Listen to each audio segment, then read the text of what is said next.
సోదర సోదరి మణులకు నమస్కారములు। आंध्र प्रदेश के गवर्नर एस अब्दुल नजीर जी, यहां के लोकप्रिय और कर्मठ मुख्यमंत्री श्री चंद्रबाबू नायडू जी, केंद्रीय मंत्री के राममोहन नायडू जी, चंद्रशेखर पम्मसानी जी, भूपति राजू श्रीनिवास वर्मा जी, उप मुख्यमंत्री पवन कल्याण जी, राज्य सरकार में मंत्री नारा लोकेश जी,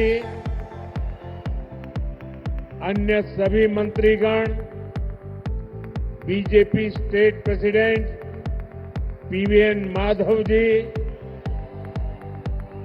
सभी सांसद, विधायकगण और विशाल संख्या में हमें आशीर्वाद देने के लिए आए हुए बहनों और भाइयों, सबसे पहले मैं अहोबिलम के भगवान नरसिंह स्वामी और महानंदी के श्री महानंदीश्वर स्वामी को प्रणाम करता हूं।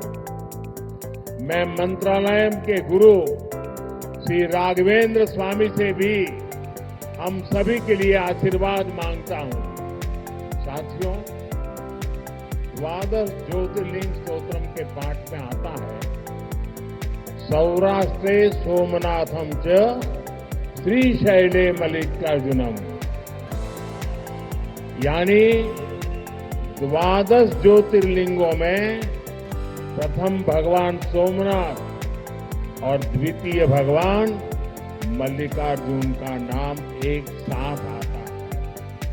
मेरा सौभाग्य है कि मेरा जन्म दादा सोमनाथ की धरती गुजरात में हुआ, बाबा विश्वनाथ की धरती काशी की सेवा का अवसर मिला और आज श्रीशैलम का आशीर्वाद मिल रहा है। साथियों, श्रीशैलम में दर्शन के बाद मुझे शिवाजी स्फूर्ति केंद्र जाकर उन्हें श्रद्धांजलि अर्पित करने का अवसर मिला। मैं इस मंच से भी छत्रपति शिवाजी महाराज को नमन करता हूं। मैं अल्लमा प्रभु और अक्क महादेवी जैसे शिव भक्तों को भी प्रणाम करता हूं। मैं श्री उయ్యాలవాడ नरसिम्हा रेड्डी गारू और हरि सर्वोत्तम राव जैसे महान स्वतंत्र सेनानियों को श्रद्धापूर्वक नमन करता हूं। साथियों, हमारा आंध्र प्रदेश स्वाभिमान और संस्कृति की धरती है और साथ ही साइंस और इनोवेशन का सेंटर भी है। यहां असीमित संभावनाएं भी है और युवाओं का अनंत सामर्थ्य भी है।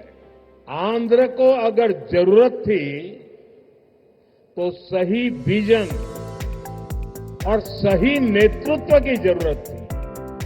आज चंद्रबाबू नायडू गारू और पवन कल्याण गारू के रूप में आंध्र के पास वो विजनरी लीडरशिप भी है और केंद्र सरकार का पूरा सहयोग भी है। साथियों, पिछले 16 महीनों में आंध्र प्रदेश में विकास की गाड़ी तेज गति से दौड़ रही है। डबल इंजन की सरकार में अभूतपूर्व प्रगति हो रही है। आज दिल्ली और अमरावती मिलकर तेज विकास की दिशा में आगे बढ़ रहे हैं और जैसा चंद्रबाबू ने कहा, इस तेज गति को देख करके मैं कह सकता हूं कि 2047 में आजादी के जब 100 साल होंगे विकसित भारत होके रहेगा। अभी बाबू ने बहुत ही भावना के साथ अपने विचारों को व्यक्त किया, लेकिन मैं विश्वास से कहता हूं कि 21वीं सदी हिंदुस्तान की सदी होने वाली है। 21वीं सदी 140 करोड़ हिंदुस्तानियों की सदी होने वाली है।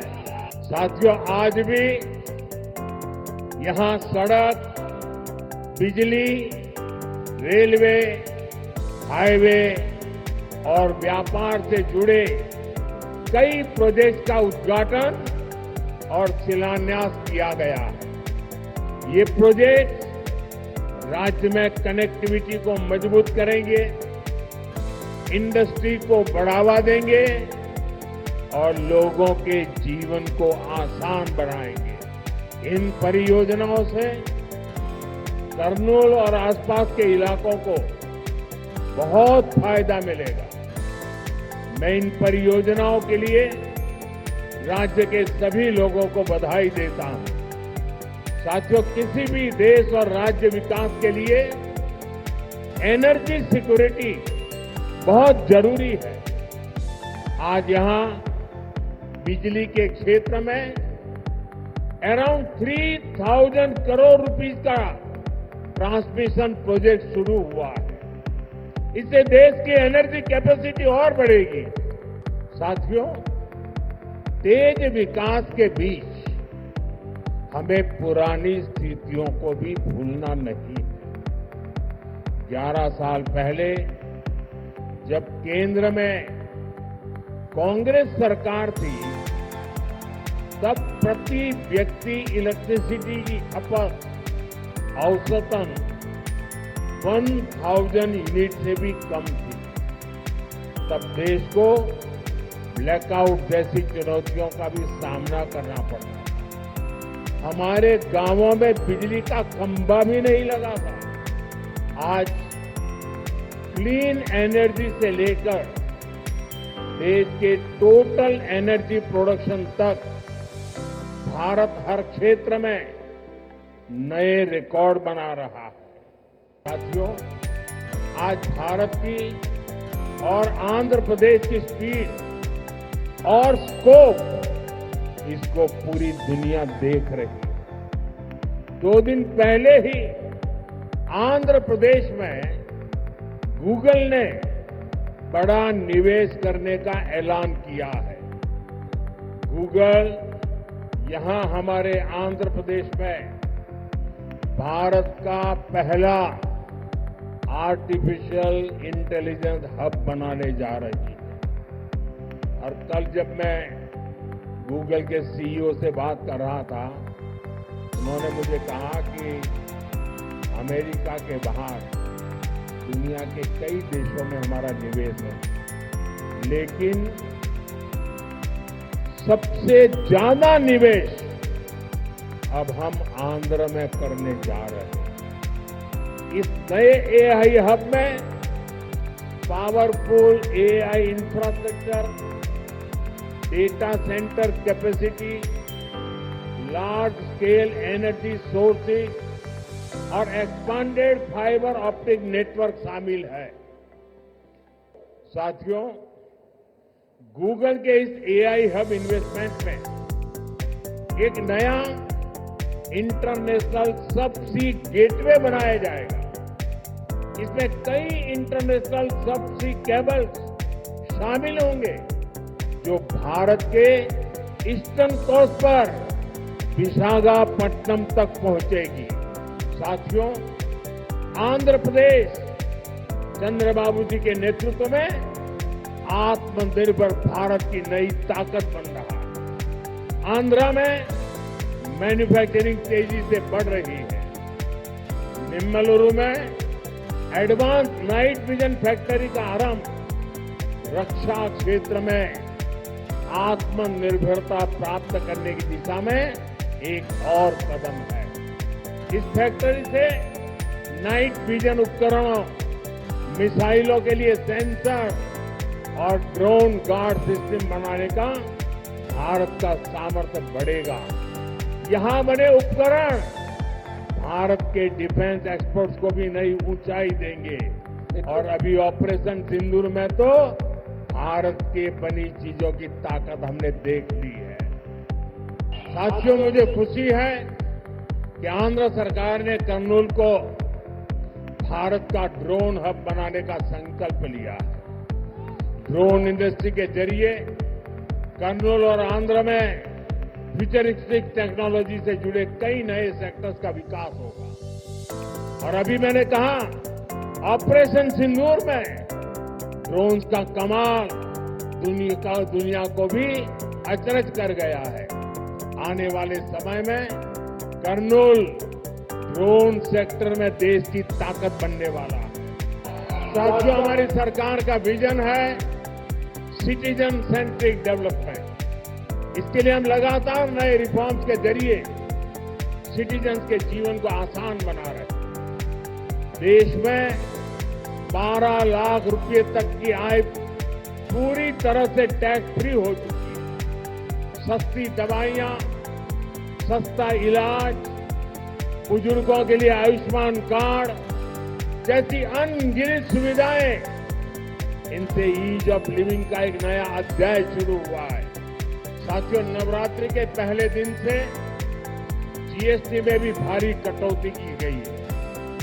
मुझे देखकर बहुत खुशी है कि नारा लोकेश गारू के नेतृत्व में यहां लोग जीएसटी बचत उत्सव को सेलिब्रेट कर रहे हैं। आप इतनी सफलता से सुपर जीएसटी सुपर सेविंग अभियान भी चला रहे हैं। मुझे बताया गया है कि आंध्र प्रदेश लोगों को नेक्स्ट जनरेशन जीएसटी रिफॉर्म से 8,000 करोड़ रुपए से ज्यादा की सेविंग होगी। ये सेविंग इस बार त्योहारों का आनंद और बढ़ा रही है। लेकिन मेरा एक आग्रह भी है, हमें जीएसटी बचत उत्सव को वोकल फॉर लोकल के संकल्प के साथ मनाना है। साथियों, विकसित आंध्र से ही विकसित भारत का सपना पूरा हो। मैं एक बार फिर नए प्रोजेक्ट के लिए आंध्र प्रदेश के सभी लोगों को बहुत बहुत बधाई देता हूं। मेरे साथ बोलिए भारत माता की। यहां कोई 2 बच्चे कब से वो पेंटिंग लेके खड़े हैं। जरा हमारे एसपी जी के लोग इसको कलेक्ट कर लें, उनसे कलेक्ट कर लीजिए वहां से।